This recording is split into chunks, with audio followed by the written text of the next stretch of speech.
अलसना chicken haleem गुज़िश्ता 13 सालों से फरोख्त की जा रही है। हलीम की तैयारी में विटामिन से भरपूर मग़ज़ियात का इस्तेमाल किया जाता है। ये हलीम 3 मुकामात में दस्तयाब रहेगी, जिसमें नज़द ग्रैंडमा बेकर्स, जहरा नगर चौराहा, Banjara Hills road number 10, lake view Banjara function hall road number 11, Venkataramana colony चौराहा खैरताबाद शामिल है। शाम 5 बजे से माह रमजान की चांद रात से 6 शव्वाल तक हलीम फरोख्त की जाएगी। ऑर्डर देने पर इफ्तार पार्टी के लिए हलीम सरबराह की जाएगी। मजीद तफसीलात के लिए मोहम्मद गौस के फोन नंबर 9912355077 या फिर 8374443443 पर रब्त कायम किया जा सकता है।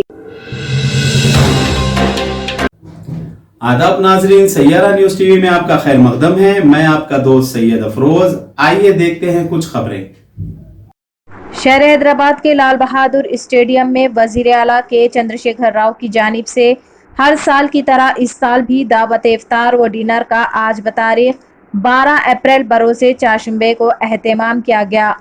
इस दावत इफ्तार में वजीर आला KCR, सदर मजलिस इत्तेहादुल मुस्लिमीन व हैदराबाद रुकन पार्लियामेंट जनाब बैरिस्टर असदुद्दीन ओवैसी साहब, रियासती वज़रा, अरकान पार्लियामेंट, अरकान असम्बली व कौंसल, BRS, मुस्लिम कायदीन व कारकुनान, DGP Anjani Kumar, chief secretary Shanti Kumari, Hyderabad कोतवाल CV आनंद IPS, रियासत के मुअज़्ज़िज़ उलमा, मशाइखीन और अवाम की कसीर तादाद भी मौजूद थी।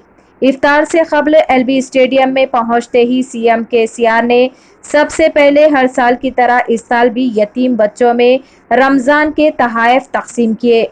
इस प्रोग्राम की शुरुआत हाफिज शफकत हुसैन ने क़िरात कलाम पाक से की।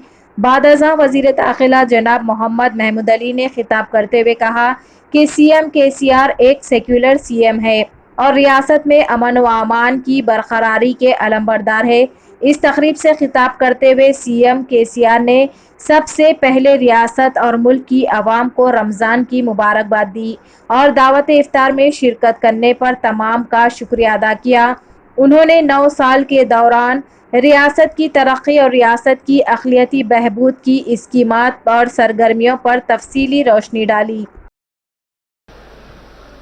सबसे पहले मैं तमाम बुजुर्गों को और भाइयों को माह रमज़ान का मुबारकबाद पेश करता हूँ। हर साल जैसा आज भी हम दावत इफ्तार का इंतज़ाम किए हैं। आप सब तमाम लोग यहाँ आके हमारे ताउन बढ़ा दिए। मैं आप तमाम का शुक्रगुजार हूँ। तेलंगाना अभी ईश्वर साहब बता रहे थे, मैं भी ज़्यादा नहीं बोलूँगा, 2-4 बातें बोलूँगा। अल्लाह के फजल से आप सब लोगों से दुआ से तेलंगाना रियासत का तरक्की इस कदर है। 9 साल 10 साल पहले जो हमको पिछड़ा कहते थे, बैकवर्ड कहते थे, आज हिंदुस्तान में कोई भी रियासत हमारे मुकाबले में भी नहीं है। ये मेरा नहीं है बयान, मरकजी सरकार हाल ही दौर में पार्लियामेंट सेशन में दिल्ली में बताए। पर कैपिटा इनकम जो होता है, आज हिंदुस्तान में सबसे आगे तेलंगाना राज्य है। हमारा पर कैपिटा इनकम आज 3,08,000 रुपये है। बड़े बड़े रियासत जो महाराष्ट्र, गुजरात, तमिलनाडु, कर्नाटका, इन सारे राज्यों से हम आगे हो गए हैं। दूसरी एक बात, पर कैपिटा पावर यूटिलाइजेशन। पहले जब तेलंगाना बना था 1050 हमारा पर कैपिटा था यूनिट्स, आज 2140 यूनिट, ऑलमोस्ट डबल हो गया है। उसमें भी हिंदुस्तान में हम अव्वल दर्जे में है। इंडस्ट्री कैसा चल रहा है, IT कैसा चल रहा है, आज आप तमाम जनाब जानते ही हैं। इसके साथ ही साथ जहाँ तक अक़लियती बहबूदी का काम है, एक ही बात मैं आपके सामने रखना चाहूँगा, ज़्यादा नहीं कहूँगा, सब आपके सामने है। हमारे असद भाई, तमाम कायदीन मेरे से गुजारिश किए थे कि अनीसुल गुरबा का तामीर होना चाहिए। अब तैयार हो गया बहुत ही अच्छे अंदाज में, वो बिल्कुल अब हमारे सामने खड़ा हुआ है।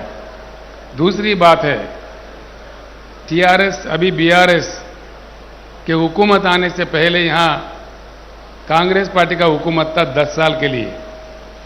पूरे कांग्रेस के हुकूमत के 10 साल के दौर में माइनॉरिटी वेलफेयर के लिए उन्होंने खर्च किया 1180 करोड़ रुपए, यानी कि 1200 समझिए, राउंड फिगर भी है, पूरे 10 सालों में।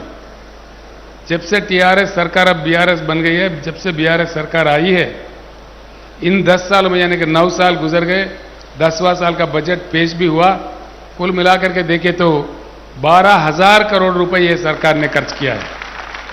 ये कोई भी देख सकता है, जो कि ऑडिटेड फिगर है कंट्रोलर एंड ऑडिटर जनरल का। ये असेंबली में है, सेक्रेटरीट में, हर जगह असेंबली साइट में, माइनॉरिटी वेलफेयर मिनिस्ट्री के साइट में ये फिगर देखने को मिलता है। तो आप इस एक ही बात से समझ सकते हैं कितना क्या हो रहा है। जहाँ तक देहाती हमारे किसान जो आत्महत्या कर रहे थे, एक भी किसान आज उस हालत में नहीं है, सभी सुधर गए। जो जिंदगी को तलाशते हुए बाहर राज्यों में गए थे, सभी वापस आ गए, सभी खुश है। और आज मैं फख्र से कहना चाहता हूं आपके सामने, दान का जो खेत होता है हिंदुस्तान में आज 94 लाख में, यानी कि 94 लाख एकड़ में खेती हुआ है दान का। सिर्फ तेलंगाना रियासत में 56,40,000 एकड़ यहाँ पे, यानी कि पूरा हिंदुस्तान में पीने का पानी का मसला खत्म हो गया, करंट का मसला खत्म हो गया, बेरोजगारी का मसला भी धीरे धीरे खत्म होते जा रहे हैं। इसके साथ ही साथ हम तो आगे बढ़ रहे हैं, लेकिन देश पीछे जा रहा है। ये कहने के लिए मैं शर्म नहीं करूंगा, लेकिन मरकज में जो सरकार बैठी हुई है वो अगर हमारे बराबर, तेलंगाना के बराबर काम करता तो हमारे जीएसडीपी कम से कम 3 से 4 लाख और बढ़ने थे। इसमें हमको मार पड़ा है। और देश आज एक अजीब दौर से गुजर रहा है, ये हम तमाम लोग जानते हैं। मैं बुजुर्गों से, नौजवान भाइयों से, सभी दानिशवरों से मेरा गुजारिश है कि हिंदुस्तान हमारा है, हर हालत में इस देश को बचाना है। छोटे छोटे मुश्किल तो आते रहेंगे, इंशाअल्लाह आपका ताउन हो, लड़ते रहेंगे आखिर तक। ये टेम्पररी फेज है, कुछ होने वाला नहीं है। असलियत का, इंसाफ का आखिर में जीत होगा। इसलिए मैं बिलीव करता हूं, जब तेलंगाना के लिए लड़ रहा था, यही बात मैं बार बार कह रहा था कि अल्लाह के घर में देर है लेकिन अंधेर नहीं है। इसलिए बिल्कुल हम आगे बढ़ेंगे। ये देश सभी का है, देश हमारा है, इस देश को महफूज रखेंगे। इसमें हम अपने आखिरी खून का बूंद तक भी लड़ते रहेंगे, लेकिन कहीं कॉम्प्रोमाइज नहीं होंगे। इसका हमारे गंगा जमुना तहजीब, हमारा देश के परंपरा, हमारे तारीख, इसको कोई भी बदल नहीं सकता। बदलने का कोई कोशिश किया वो खत्म हो जाएगा, लेकिन देश खत्म कभी नहीं होगा। इसमें मेरे बात पे विश्वास रखिए। जब वक्त आए तो जोश से नहीं, हम लोग होश से काम ले, होशियारी से काम ले, देश को बचाने का काम जरूर करें, ये मेरा गुजारिश है। और एक बात मैं खुशियों के साथ कहना चाहता हूं, देश के राजनीति में चलने का मेरा इरादा हुआ, जो गुजर रहा है हिंदुस्तान पे उसको सुधारने के लिए। मुझे खुद अफसोस है कि दूसरी बगल रियासत महाराष्ट्र में गए, तेलंगाना से भी ज्यादा वहां पे वेलकम हो रहा है। तेलंगाना से भी ज्यादा तादाद में हमारे बोधन के शकील भाई, सारे लोग वहां थे मेरे साथ में। काफी मतलब हमारा खैर मकदम वहां हो रहा है। मुझे भी इतना नहीं था एहसास इस प्रकार का, यानी कि देश इंतजार कर रहा है एक सही नेता के लिए, सही पार्टी के लिए। इंशाअल्लाह आगे जाके कई कामयाबी हमें मिलेंगे। हर हालत में इस देश को बचाने का हम भरपूर कोशिश करेंगे। फिर एक बार मैं तहे दिल से सारे बुजुर्गों को, सारे भाइयों को, जो भी यहाँ तशरीफ लाए हैं, जो नहीं भी लाए हैं, सारे हमारे रियासत के और मुल्क के मुस्लिम कौम के जितने भी हमारे बुजुर्ग भाई बहन माएँ हैं, आप तमाम लोगों को इस मुकद्दस और मुबारक रमजान माह का फिर एक बार मुबारक पेश करते हुए मैं रुखसत लेता हूं। तो जैसा कि आपने देखा नाजरीन, क्या हो रहा है देश और दुनिया में। इसी तरह के लेटेस्ट न्यूज देखने के लिए हमारे चैनल को लाइक करिए, शेयर करिए, सब्सक्राइब करिए और हमें दीजिए इजाजत।